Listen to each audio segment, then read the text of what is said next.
አልጨረስኩም እንዴ? ትንሽ ከለኛ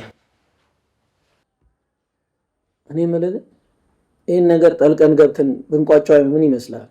ቤተ ክርስቲያኗ እንደ ዶግማ ይዛ እየተመራችበት እኛ ብናወራው ለውጥ የሚፈጥር ይመስላል? ጆን አሁን እኮ ብቻችንን አይደለም፣ ሀሳባችን የሚቀበልና የሚከተል መምህራኖች እንኳን ጥያቄ ቢያነሱብን ሊሞግቱ የሚችሉ ብዙ ኦርቶዶክሶች ሰብስበናል። ከዚህ በኋላ ከእኛ የሚጠበቀው ሊያሳምኑ የሚችሉ ሀሳቦችን ቶሎ ቶሎ ማስተላለፍ ብቻ ነው። ሀሳብህን እኮ ሳልደግፍ ቀርቼ አይደለም።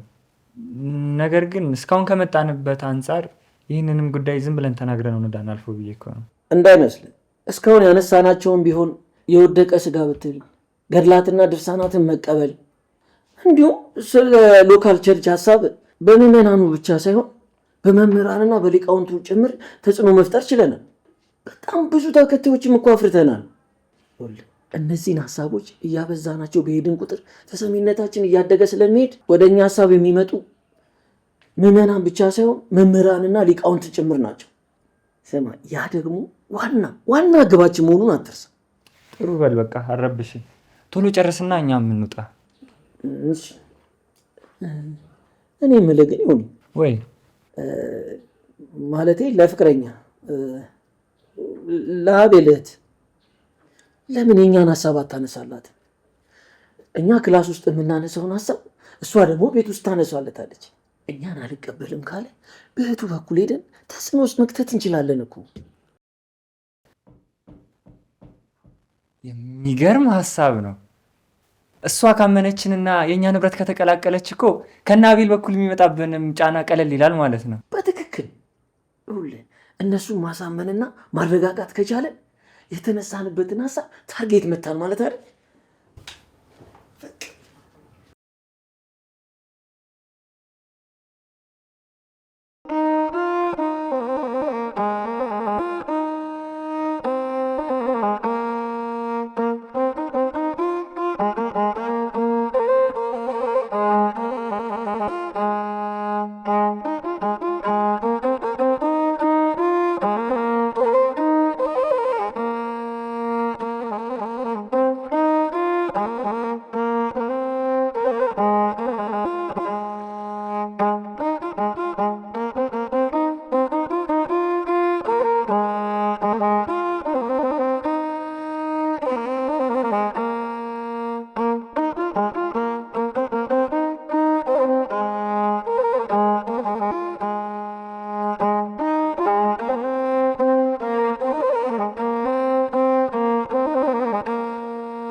ንስሐ ገባሽ አሉ። አዎ አቤል ነገረክ? ይገርማል። እንዴት አሰብሽው? እኔ ብቻ አስቤ ይመስላል መንፈስ ቅዱስ አበርትቶኝ እንጂ። ኖ ማለቴ ብቻሽን ሆነሽ ነው የገባሽው? እና ንስሐ እኮ አንተና አባት ብቻ ሆናችሁ የምትነጋገሩበት ሚስጥር ነው። እንደሱ ልልሽ አይደለም። ቆይ ወደ ካህን ጋር ስትሄጂ ብቻሽን ሄድሽ? ቆይ ምንድነው በዋናነት ልትጠይቀኝ የፈለከው? ማለት ባለፈው ፍቅረኛ አለኝ ስትይ ነበር እና ከሱ ጋር ነው የገባሽው? ሰላም ለዚህ ቤት። እንዴት ዋላችሁ? እንዴ ዘኪ ወይ ደርሰናል እንዴ? ምን እባክህ ያው እቤት ብቻዬን ከመቀመጥ ብዬ እዚህ ከፌቨን ጋር አሉን ብዬ መጥቼ እኮ ነው። አይ በቃ ጥሩ አድርገሃል። መጽሐፉን ሊያዝና እንውጣ። ይቻላል? እሺ። እንዴ የሆነ ነገር ቅመሳ። አይ ክላስ ከመግባታችን በፊት የምናገኘው ሰው አለ። ስለዚህ ቶሎ መሄድ አለብኝ። ከስራ መተህ ቁጭም ሳትል? ችግር የለም ፌቡ፣ ቶሎ ለመመለስ እሞክራለሁ።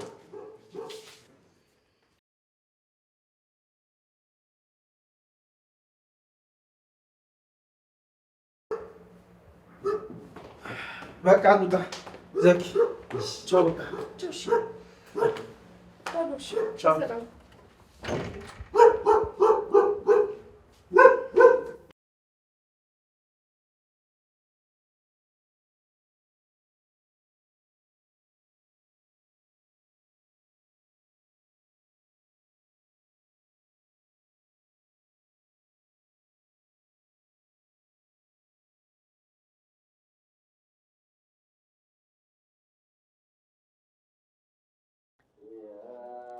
የት አለ አባ?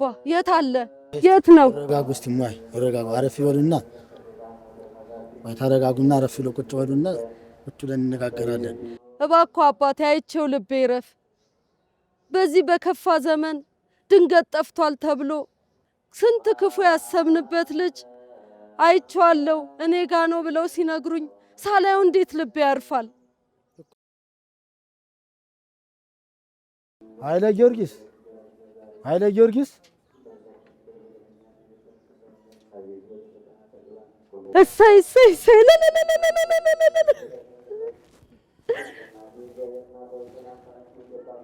ይህን ያሳየኝ አምላክ እግዚአብሔር የተመሰገነ ይሁን። የት ነው አይሉ እንዲህ ጥፍት ያልከው? ድንገት ተነስተ ጥፍት ያልክብን የት ነው ደግሞ? እንዲህ ጉስቁል ያልከው ምን ሆነ ነው? አስጨነከን እኮ። ደህና ነህ? በሉማ ሀይ አረፍ ይበሉና አንዳንድ ነገር የምንነጋገረው ጉዳይ አለን። ቁጭ በሉና እንነጋገራለን። እስቲ ና አረፍ በል።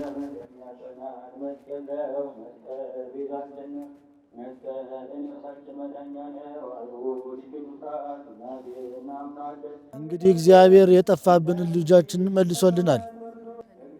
ከእኔም ጋር ስለነበረው ጉዳይ ሁሉ አውርተናል።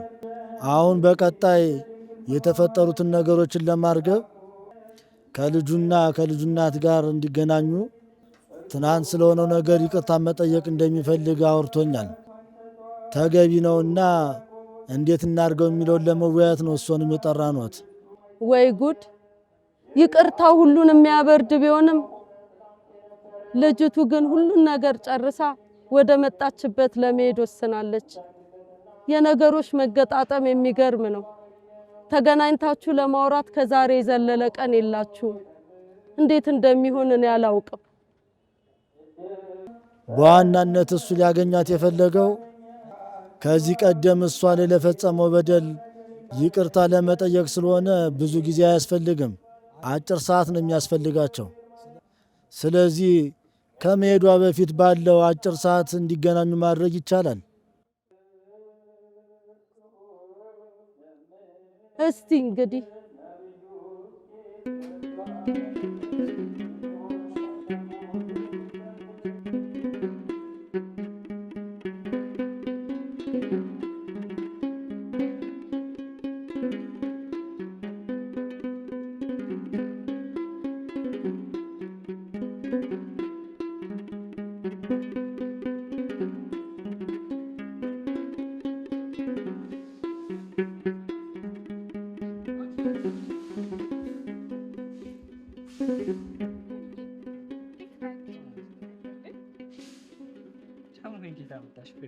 ዳቤሊ ነው እዚህ ረስቶት ሄደው እዚህ እንደምመጣ ስነግረው ይዘሽልኝ ነው ያለኝ።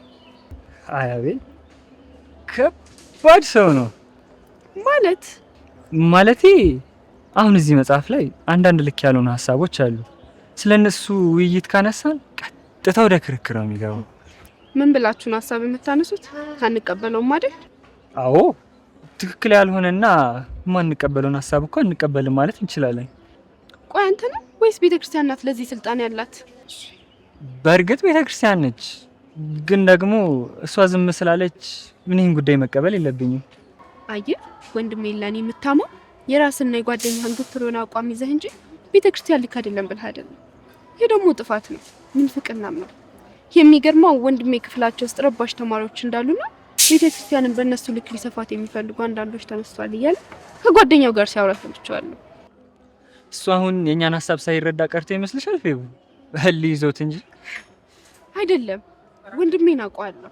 ቤተክርስቲያንና አገልጋዮቿን ስለሚያከብር ስለሚሰማ እዚህ መጽሐፍ ላይ ስህተት የሚመስል ነገር ቢያገኝ እንኳን ለቤተክርስቲያን ሊቃውንት እንደሚጠይቅና የቤተክርስቲያን ሀሳብ እንደሚቀበል ነበር ሲናገር የነበረው። ደግሞም በዚች ቤተክርስቲያን ውስጥ ይህን እቀበላለሁ ይህን አልቀበልም የሚል ራስን አቋም ይዞ ማምለክ የሚባል አካሄድ አለ እንዴ? እስቲ ቆይ ፌቡዬ አንድ ጥያቄ ልጠይቅሽማ። አሁን ለምሳሌ ለስዕሉ ያልሰገደ ስም አጠራሩ አይታወቅ የሚል ቃል አለ። አሁን የሀሳብ ልክ ነው ብለሽ ታስቢያለሽ? ይህን ሀሳብ አንስታችሁ እንደተከራከራችሁበትም ነግሮኛል። ክርክር እኮ አይደለም ፌቡ፣ ዋናው ጉዳይ መልሱ ነው። መልስ ነው ብሎ የነገርሽ ነገር አለ? አዎ መልሱን እነግርሃለሁ። አንተ ግን ልክ በውጭ እንዳሉ ተቃዋሚዎች የቤተ ክርስቲያን አስተምሮ ላይ የምታመጣው ትችት ነጋችንን እንድፈራ ያደርገኛል። እሱ እንኳን አያሳስብሽ ፌቡ፣ እንዴት መራመድ እንዳለብን አውቃለሁ። ባይሆን ለዚህ ጥያቄ መልስ ካለሽ እሱን ንገሪ፣ በዛውም እኔም ራሴ ልታዘበው። እሺ ጥሩ። ቤተ ክርስቲያን የክርስቲያኖች ጉባኤ ናት። በውስጧም የሚገኙ ክርስቲያኖች ቤተ ክርስቲያንን በምልአት የሚከተሉ ናቸው። በዚህ ጉባኤ ውስጥ እየኖሩ በቤተ ክርስቲያንና በትምህርቷ ላይ መመጽ ራስን ከጉባኤ ማግኘት ነው። በሰንበተ ክርስቲያን በክርስቲያኖች ማለት የሚነበበው የእመቤታችን ታምር ከመነበቡ አስቀድሞ የሚነገር አዋጅ ቃል አለ። ያልሰገደ ከቆመበት ስፍራ ይጥፋል። በእምነት ከተሰበሰቡ ክርስቲያኖች መሀል ምናልባት ለእመቤታችን አልሰግድም የሚል ቢኖር እንኳን ቀድሞውንም የቆመ ያለ ቦታው ነውና ከቆመበት ስፍራ ወይንም ከክርስቲያኖች ጉባኤ ይጥፋ ተብሎ ይነገርለታል። በዚህ ቅዱስ ጉባኤ ሊገኝ የሚገባው ሰው ቤተክርስቲያንን የሚሰማና ትምህርቷን መመሪያ ያዘ ነው። ከቤተክርስቲያን ትምህርት የጎደለ ሰው ሲኖር ከጉባኤ መለየት ግን ቀድሞውንም የነበረ የሐዋርያት ትውፊት ነው። አንደኛ ቆሮንቶስ ምዕራፍ 7 ከቁጥር 15 ላይ የማያምን ግን ቢለይ እንዳለው ሐዋርያው ጳውሎስ በዚህ ጉባኤ ውስጥ ለቅዱሳን ስግደት እንደሚገባ የማያምን ራሱን የለየ ነውና ከቆመበት ስፍራ ወይንም ከቅዱሳን ጉባኤ የተለየ ነው፣ ስም አጠራሩም አይታወቅም የሚለው ክርስቲያኖች በዓለም ከሚጠሩበት ስም የተለየው ስም ክርስትና እንዲህ ላለው ሰው የማይገባ መሆኑን ለመግለጽ ይገባ ነው። አይበቃም? እውነት ለመናገር ፌቡ፣ አሁን ለጠየቅኩሽ ጥያቄ በቂና አጥጋቢ መልስ ሰጥተሽኛል። ይሁንዬ፣ ሌሎች እዚህ መጽሐፍ ላይ ጥያቄ የሚፈጥሩ ሀሳቦች ካሉ እኔ ልክ ነኝ ከሚል አቋም ካላቸው ግለሰቦች ርቀህ ቤተክርስቲያንን ወቅ ቤተክርስቲያን የላከቻቸው አገልጋዮች ጋር ሄደ ጠይቅ። ደግሞም ስህተት የሚገኝባቸው ማለት በቃል በትርጉም በጊዜ ሂደት የገቡ ስህተቶች ካሉ ሊቃውንቱ ቤተክርስቲያን ሀሳብ እንዲሰጡ ጫና መፍጠርና ትውልዱን ያን እውነት እንዲያውቅ ለማድረግ መጣር እንጂ ሰማይና ምድር በአንድ ህብረት በአንድ መንፈስ ቅዱስ በሚያገለግሉባት ቤተክርስቲያን ላይ የግል ሀሳብ ይዞ መቆም ትክክለኛ አካሄድ አይመስለኝም። ከመልሱ በላይ ደግሞ ፌቡዬ፣ አንቺ ይህን ያክል መረዳትሽ በጣም ደስ ይላል። እኔ ግን እዚህ ቤተክርስቲያን ቁጭ ብላ እየተማርኩ ይህን ነገር ልትረዳ ባለመቻሌ በጣም አዝኛለሁ። አትዘኝብኝ ፌቡዬ፣ እኔ ገና ብዙ ጥያቄዎች አሉብኝ። ይልቅ ፌቡዬ፣ ለምን ስለ ራሳችን አናወራም? ስለ ፕሮግራማችን ስለ ፕሮግራማችን ከፕሮግራማችን በፊት እነዚህ ነገሮች እንዲጠሩ ፈልጋለሁ። ጉባኤ ሂደት እናወራባቸዋለና ፌቡ። አይ ጥያቄ የሆኑብን ነገሮች ሁሉ ለኔ ትነግረኛለህ። እኔም ለአቤል ሂጅ እጠይቀዋለሁ። ከሷ አቅም በላይ ከሆኑ እዚህ ቤተክርስቲያን መተን እንጠይቃለን። አንድ ህይወት ልንመራ በአንድ ጎጆ ልንኖር አይደል እቅዳችን? በቤተክርስቲያንም አንድ አቋም ሊኖረን ይገባል። እሺ በል አሁኑኑ ጥያቄዎችን አዘጋጃቸው። እሺ እኔ ቆንጆ፣ በዚህ ጉዳይ ላይ ያለሽን መረዳት በጣም አደንቃለሁ። ግድ ነው፣ የነፍስ ጉዳይ ነው። የሃይማኖት ጉዳይ ትዳሩ ሰርተ የምትገባው እንጂ ገብተ የምትሰራው አይደለም። እውነት ነው። እግዚአብሔር ያበርታሽ። አሜን። አንተንም ያጽናህ።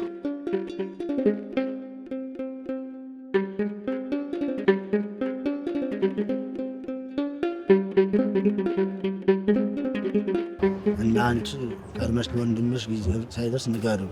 ዳር ዳር ስትይ ጊዜው ከታሰበበት ወደ እንዳይሄድ። እሺ አባ፣ ዛሬ እነግረዋለሁ። አንተም እንግዲህ ለሽምግልና ያዘጋጃቸውን ሰዎችን አዘጋጅና ቶሎ ብለህ ነገሮችን ጨርስ። እሺ አባ። በእርግጥ ማስታወስ ነው እንጂ እኮ ሀሳቡን ነግሬያቸው ነበር። መልካም። እንግዲህ ቀሪውን ደግሞ እሱ እንግዲህ እግዚአብሔር ያስተካክልላችሁ። አሜን።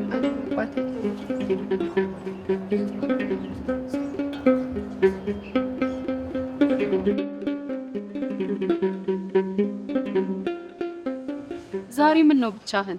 አቤል አይመጣም እንዴ? አይመጣም። እኔም የትላንትናውን የግሩፕ አሳይመንት ልወስድ ነው የመጣሁት። በዛውም አንዲት ጉዳይ አለችኝ። ኦ ዛሬ ክፍሉ ሰላም ነዋ፣ ጭቅጭቅ የለም። አይ ሶሲ፣ እኛ አይደለንም እኮ የምንጨቃጨቅ። ከቤተ ክርስቲያን ይልቅ እኔ ነኝ ልክ የሚል ግለሰብና አዎ እሱ ነው ልክ የሚል መንጋ ተሰብስቦ እኮ ነው ቤተ ክርስቲያኗን የሚበጠብጧል። እየሰደብከኝ ነው? እንደዚህ አይነት ንግግሮች ለድንግል ማርያም፣ ለቅዱሳን፣ ለገድልና ለተአምራት ሲሆን ልክ፣ ለእናንተ ሲሆን ደግሞ ስድብ ነው አይደል? በል ሂድ። እኔ የእናንተ አማርኛ አይገባኝም። እንደ ቤተ ክርስቲያን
ሄሎ አመል፣ እንዴት ሰነበትሽ? አለ ይመስገን። እንዴት ይዟል? ይኸው ዛሬ የመጀመሪያ ቀን ጭቅጭቃችን ልንጀምር ቸርቻቸው ቁጭ ብያለሁ። ሱስና ልጅ? አዎ ልጁን ልጠራው ሄዳለች። እንግዲህ የሚሆነውም ማየት ነው። በል የራስን ጥያቄ አዘጋጅተህ የሚያጠራጥር ሀሳብ አንሳባቸው እንጂ የሚሉን ሁሉ እሺ ብለህ እንዳትቀበል። ምን ሆነሻል? ማን መሰልኩሽ? ጌታን አናግሬ ለሶስ የሚሆን ቃል ይዤ ነው የመጣሁት። በል ትንቢትህን ተወውና የራስን ሀሳብ አንስተህ ሙግት። ሌላውን በቀጣይ ታነሳዋለህ። በይ በቃ መጥተዋል። ስጨርስ እደውላለሁ። እሺ፣ ጌታ ካንተ ጋር ይሁን። አሜን አሜን።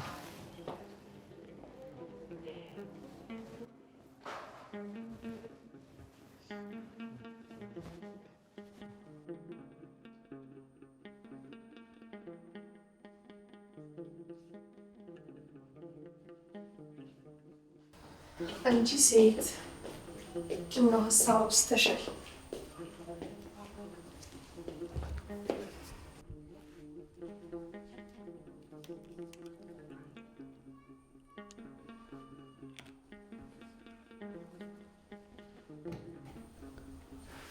ባለፈው ያልሽኝ ነገር እያሰብኩበት ነበር፣ ከኃይሉ ጋር ስለመነጋገር። እሰይ በጣም ደስ ይላል። እና ምን አሰብሽ? አንቺ ድርቅ ካላልሽብኝ ቀድሜ ከአንቺ ጋር አንዳንድ ሀሳቦች ላይ መነጋገር ፈልጌ ነበር። በጣም ደስ ይለኛል። ተገኝቶ ነው?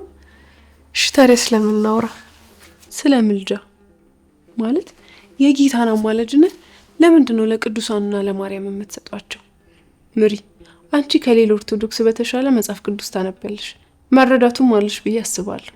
ጌታ ማልዶ እንዳዳንሽ እያወቅሽ የምልጃን ስራ ለማርያም መስጠት ተገቢ ነው? የክርስቶስ የማዳን ስራ ማለት የማስታረቅ ስራው ከቅዱሳን የምልጃ አገልግሎት ጋር ይገናኛል ብላ ቤተክርስቲያን በፍጹም አታስተምርም።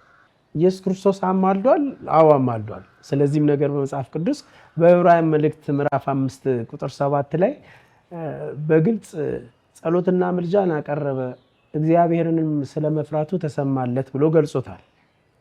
የክርስቶስ የማስታረቅ አገልግሎት በመስቀል ላይ ሰውና አምላክ የታረቁበት ማንም ሊሰራው የማይችለው የድህነት ስራ ነው። የቅዱሳን የምልጃ አገልግሎት ግን ኢየሱስ ክርስቶስ ከሰራው የድህነት አገልግሎት ጋር በፍጹም አይገናኝም። ታዲያ ማርያምን አማልጅን እንትና አማልደን የምትሉት ከምን ተነስታችሁ ነው? ከጌታ ውጭ ማማለድን ለሰው ልጅ መስጠት መጽሐፍ ቅዱሳዊ ነው? ቅድም እንዳልኩ እንግዲህ የክርስቶስን የድህነት አገልግሎት ቅዱሳን ሰርተውታል ወይም ይሰሩታል ማለት ትክክል አይደለም።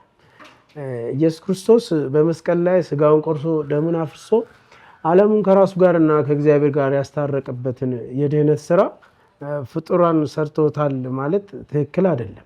ነገር ግን ቅዱሳን ከጸጋው እንድንካፈል፣ እንድንበረታ፣ ስንወርቅ እንድንነሳ ምልጃቸው እንዳይለየን እንለምናቸዋል። በምን የመጽሐፍ ቅዱስ ማስረጃ? በሁለተኛ ቆሮንቶስ ምዕራፍ 9 ቁጥር 14 ላይ ራሳቸውም ስለ እናንተ ሲያማልዱ በእናንተ ላይ ከሚሆነውም ከሚበልጠውም ከእግዚአብሔር ጸጋ የተነሳ ይናፍቋቸዋል የሚለውን ቃል በማስተዋል ተመልከት። የእግዚአብሔርን ጸጋ እናገኝ ዘንድ ሲያማልዱን ያንን ጸጋ እናገኝ ዘንድም ሊያዩ ይናፍቋቸዋል ይላል። ቃሉም ሌላም ቦታ ላይ ስለ ክርስቶስ እንለምናቸዋለን ይላል። አየህ፣ እኛ ከእግዚአብሔር ጋር እንታረቅ ዘንድ ስለ ክርስቶስ እንለምናቸዋለን ይላል። እና ይሄ እኮ በምድር እያሉ ነው፣ ከሞቱ በኋላ ያማልዱ። እስቲ ጌታ በወንጌል ላይ ያስተማረበትን አንድ የመጽሐፍ ቅዱስ ቃል አንስተን እንነጋገር።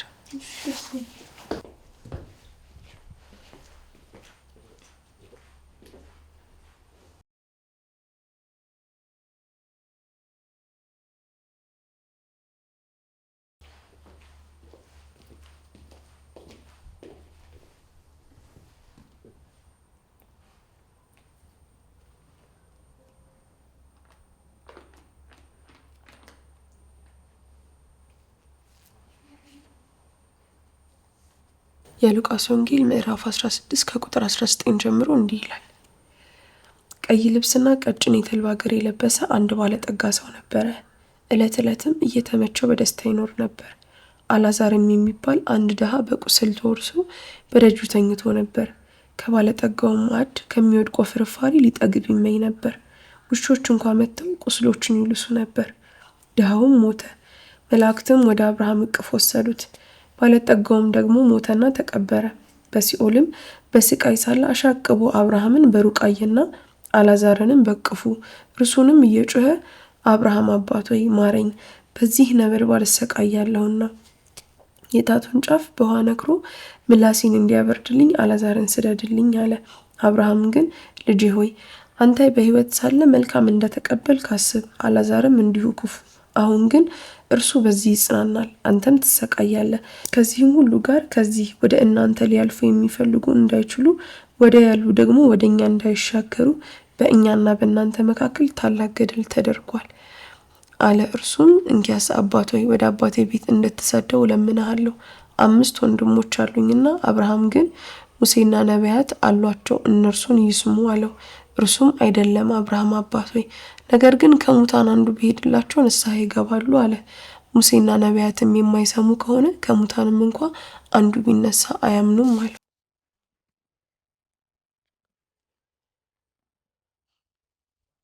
እኔ ዋና ዋና የሆኑትን ቃላቶች ደግምልሽና ሀሳቡ ላይ ያንቺን ምልከታ እናወራበታለን። አብርሃም አባቱ ማረኝ ያለው የት ያለው ነፍስ ነው? በሲኦል። ጥሩ። በሲኦል መለመን ይቻላል? በሲኦል ያለው ሰው አብርሃም መሆኑን እንዴት አወቀ? ማለቴ በሲኦል ማወቅ ይቻላል? ከሞት በኋላ እውቀት አለ?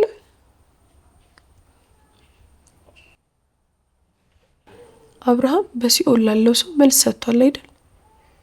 ሞቶ ሳለ በሲኦል ላለው ሰው የሚለምነውን ልመና እንደሰማና መልስ እንደሰጠው እናያለን። ቅዱሳን ከሞት በኋላ ለሚለምኗቸው ሰው መልስ ሊሰጡ ይችላሉ። በሲኦል ያለው ሰው በምድር ላሉ ቤተሰቦቹ ሲጸልይ እናያለን። አስተውይ እንግዲህ በሲኦል ያሉ ሰዎች በምድር ላሉ ቤተሰቦቻቸው መለመን ከቻሉ በገነት ያሉ ቅዱሳን በምድር ላሉ ሰዎች ሊለምኑና መልስ ሊሰጡ አይችሉም ማለት እንችላለን። ሌላው በአብርሃምና በሙሴ መካከል የረጅም ዘመናት ልዩነት አለ። ታዲያ አብርሃም በምድር ላይ ሙሴ የተባለ ነብይ እንደተነሳ በዚሁ የመጽሐፍ ቅዱስ ክፍል ላይ ሲናገር እንሰማለን። ተመልከች እንግዲህ በሲኦል ያለው ሰው ለቤተሰቦቼ አላዛርን ስደድልኝ ብሎ አብርሃምን በለመነው ጊዜ ለእነርሱ ሙሴና ነቢያቶች አሉላቸው እነርሱን ይስሙ ብሎ ይናገራል። አብርሃም በምድር ላይ ሙሴ የተባለ ነቢይ እንደተነሳ ያውቅ ነበር ማለት ነው። ስለዚህ ከሞት በኋላ ባለው ህይወት ዕውቀት እንዳለ በዚህ የመጽሐፍ ቅዱስ ክፍል ልንረዳ እንችላለን። ያውም በአብርሃምና በሙሴ የረጅም ዘመናት ልዩነት እያለ። ግን እኮ ጌታዬ የተናገረው እንደ ምሳሌ ነው። ምሳሌ ደግሞ ሁሉ እውነት አይደለም። ምሳሌማ አይደለም። አብርሃም ከሞተ በኋላ ሙሴ በነበረበት ዘመን የተፈጸመውን እውነት ነው ጌታ ገልጦ ይነገራል። ይህን ያስተማረበት ምክንያትም መልካም ስራ መስራት ከሞት በኋላ ላለው ህይወትም በቅዱሳን እቅፍ ስፍራ እንዳለ፣ ግፍ መስራት ደግሞ ባለጠጋው ያጋጠመው ችግር እንደሚያገኛቸው ያስተማረበት ነው። ትንሣኤና ህይወት እኔ ነኝ ያለው ጌታ ኢየሱስ ክርስቶስ በእርሱ የሚያምኑትን በመልካም ምግባር የቆዩትን ሕያዋን እንደሚያደርጋቸው ክርስቲያን የሆነ ሁሉ ሊያውቀው ይገባል። ቅዱሳን ምንም አያውቁም ማለት ግን ራስ የሆነውን ክርስቶስን መቃወም ብቻ ሳይሆን አካል የሆኑት ቅዱሳንን መሳደብ ነው። ይህ ደግሞ ከክርስቲያናዊ ሐሳብ ፈጽሞ የወጣ ነገር ነው።